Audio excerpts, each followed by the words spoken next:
تو همین حال و هوا که عشق بازی بنده و خدا شکل گرفته و خدا شده عاشق و بنده معشوق، یه آقای پیدا شد به خدا گفت خدا تو عاشق منی، من معشوقه تو هم؟ خدا گفت آره. گفت میشه برعکس باشه، من عاشق باشم تو معشوق؟ خدا گفت بی خیال، برو دنبال زندگیت. همینجوری که معشوقید شما نمیتونید کارتون انجام بدید، حالا وای که عاشق بشید. عاشق شدن سخته. گفت خدا میتونم، پاش وای میستم. خدا گفت برو دنبال زندگیت، برو. گفت خدا جدی بهت میگم. خدا گفت اگه جدی میگی، من اگر معشوق باشم نازم زیاده ها، من ناز میذارم، من خدام یه نازایی میذارم بد میشه. گفت نازتو میخرم عشقم، نازتو میخرم. گفت ناز من وحشتناکه ها، نمیتونی.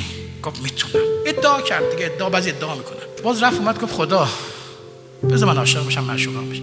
گفت فلانی اگه بخواد رابطه عشقمون شکل بگیره یه طرفش خوبه، همین که من عاشق تو هم. گفت نه بذار تو منم عاشق تو بشم. گفت میتونی؟ گفت بله. ادعا کرد. اسمش حسین بود علیه السلام. حسین ادعا کرد.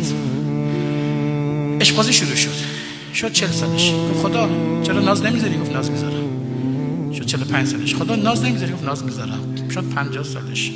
شد 57 سالش. محرم شروع شد.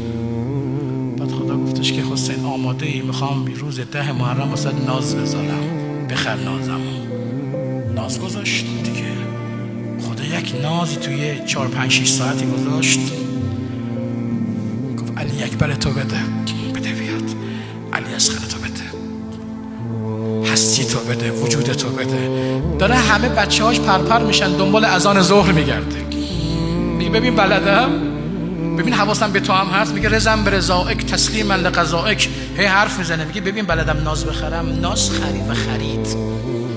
حسین هستیشو تقدیم کرد. خدا گفت آفرین حسین، بلد بودی عشق بازی رو حسین، چون تو عشق بازی موفق شدی دستتو باز میذارم تو بتونی هستی رو اداره کنی. برای همین امام حسین دستش انقدر بازه.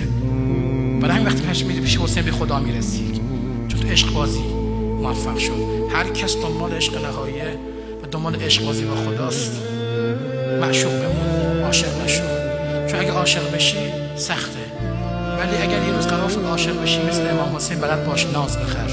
اگه ناز بخری خدا خیلی خیلی خیلی باحال‌تر از این حرف هست.